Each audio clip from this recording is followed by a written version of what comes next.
Welcome to HR with Heart. I'm your host, Jemima House, and today our episode is about why top talent disengages and how leaders can stop it. I feel like this is a really relevant topic, and it's certainly something that is really in my wheelhouse, because there is so much unspoken in the connection between people. And I'm going to dive into this as the episode progresses. It's not always about what people say. It's often about what they don't say. So high performers are not motivated anymore by pressure. Not in the way that we used to be. I say we, I'm Gen X. So very often our approach was, yeah, of course, yeah, I'll do that. Yeah, no problem. And if someone said, if you don't do that, then this is what will happen. These are the consequences. We would almost be scared into performing differently. And the younger workforce just aren't like that. They're motivated by alignment, by clarity, by meaning. They have ethics.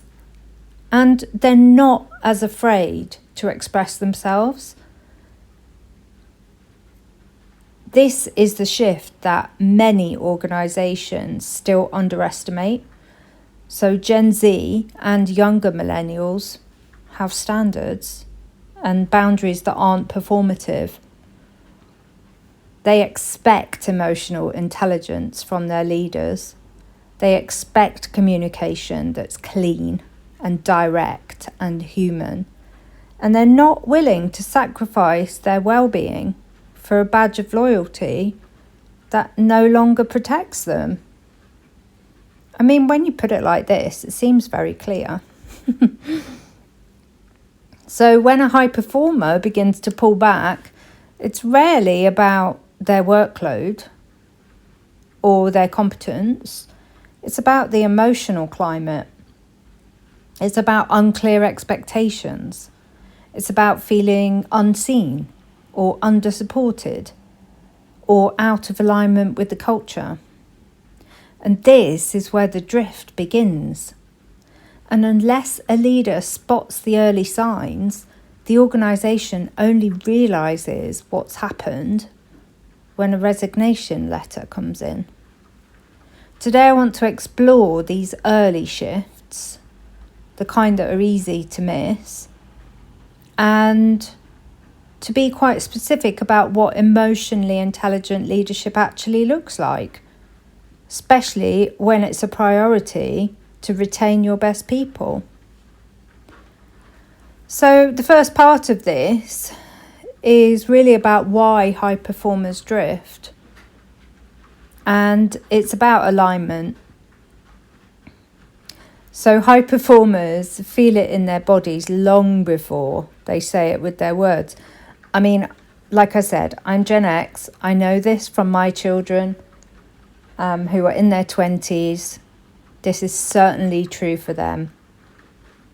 What you might notice in the workplace as a leader is maybe they have a softer presence in meetings. Maybe they don't speak up as much.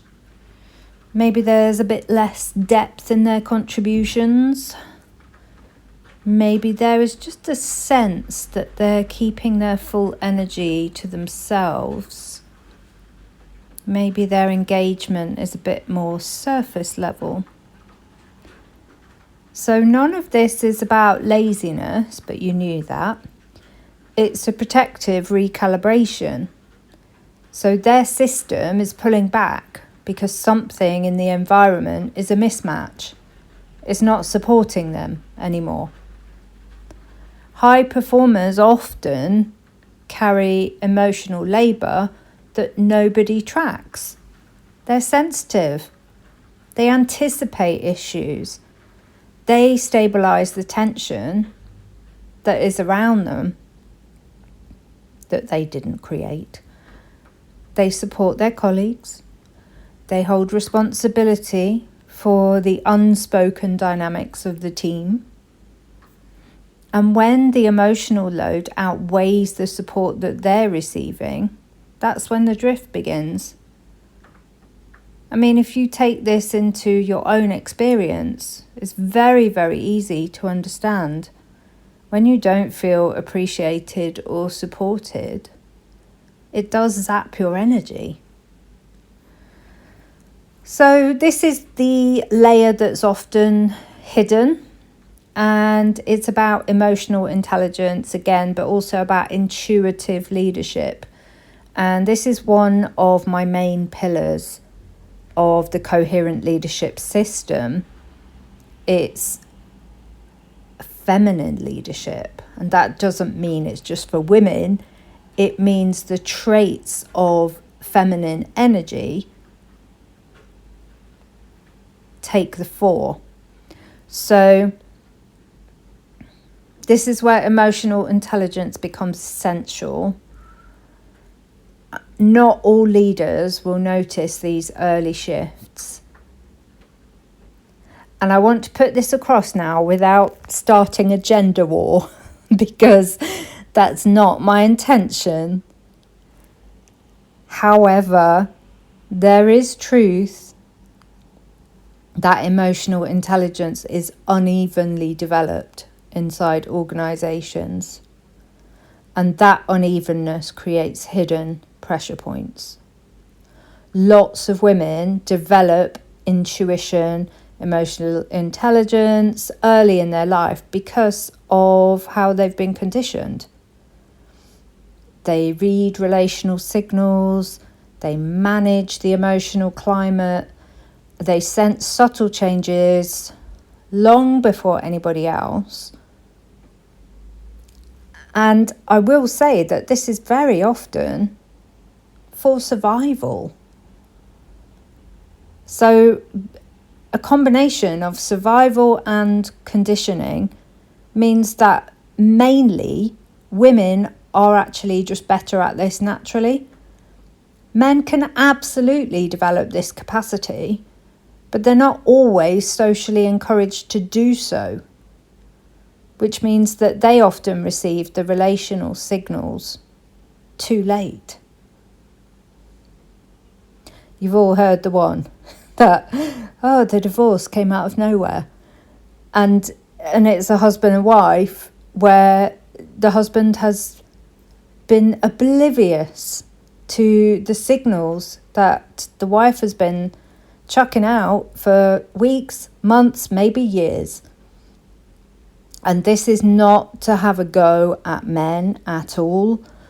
It is to demonstrate that there is a difference between the innate capacity for emotional intelligence and the actual carrying out of it. And the result of this is that certain leaders that are often women end up carrying an oversized emotional load just because they're more attuned to what's happening underneath the surface. And when this intuitive awareness is missing at the top, the early signs of disengagement tend to go unnoticed. So it's not a blame pattern, it's a capacity pattern, and it's absolutely fixable. We have to bring things into consciousness, into our awareness, if we want to change them. So, as we always do every week, I like to give you 3 practical ways that you can apply what I'm speaking of.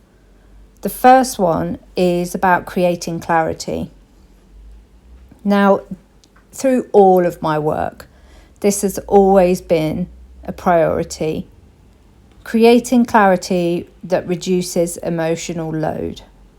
Because what happens to a human when they have an open loop? I will tell you, they get exhausted because the brain is always trying to figure out what's the answer.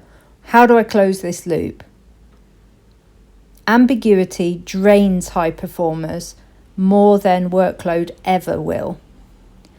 And the younger workforce is highly sensitive to this and to any kind of inconsistency.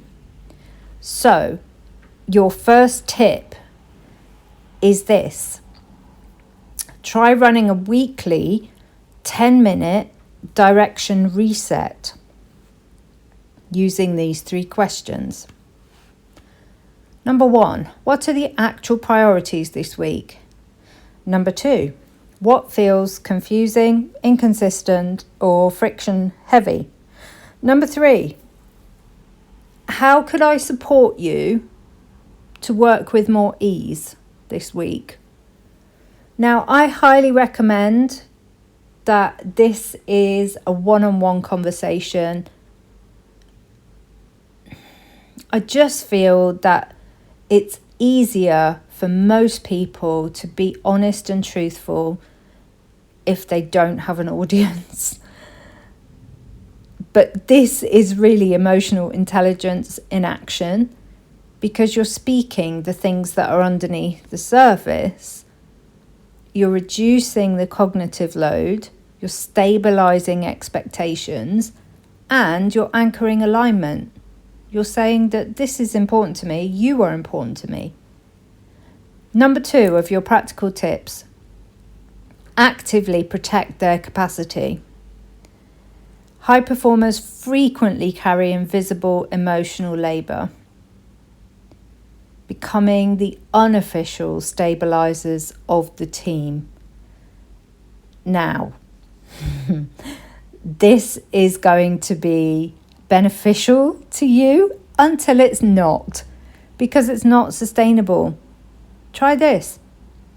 See if you can observe what they're holding on top of their tasks. And then remove one significant burden that isn't theirs to hold and tell them about it. For instance, if it's a difficult relationship on the team that you're aware of, you do something to remedy that. And then you just give a very neutral kind of notification to the person that you want to alleviate pressure from, and just say, oh, by the way, I noticed that XYZ was maybe causing friction. I've dealt with it. Honestly, the instant restoration of energy that this can bring cannot be overestimated. What you're saying is that you see them, you know how they would go above and beyond, and that you value them and you don't want them to do that. Number 3, in the practical tips, build relational safety as a leadership standard.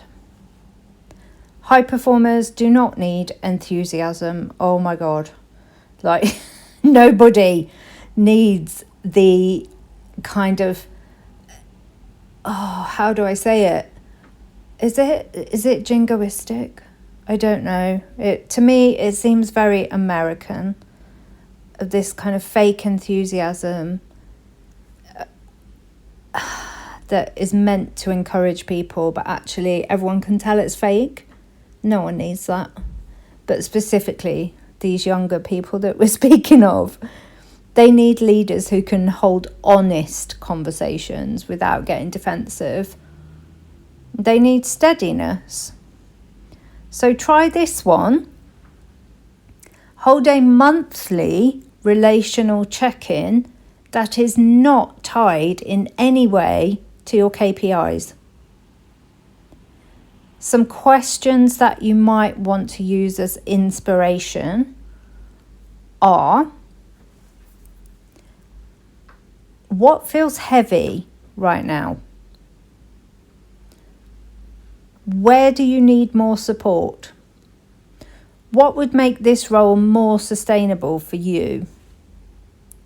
And when leaders do this consistently, people don't drift. They may still leave, but at least they'll be upfront about it. And that's what you want, because you want to know where you are. They tend to stay engaged because they feel emotionally seen, not just operationally valued. High performers stay where leadership is emotionally intelligent, relationally skilled, and aligned. They stay where communication is clean, where clarity is the norm, and where their capacity is protected, where their emotional experience isn't dismissed as personal, but is recognised as a valid part of the workplace ecosystem.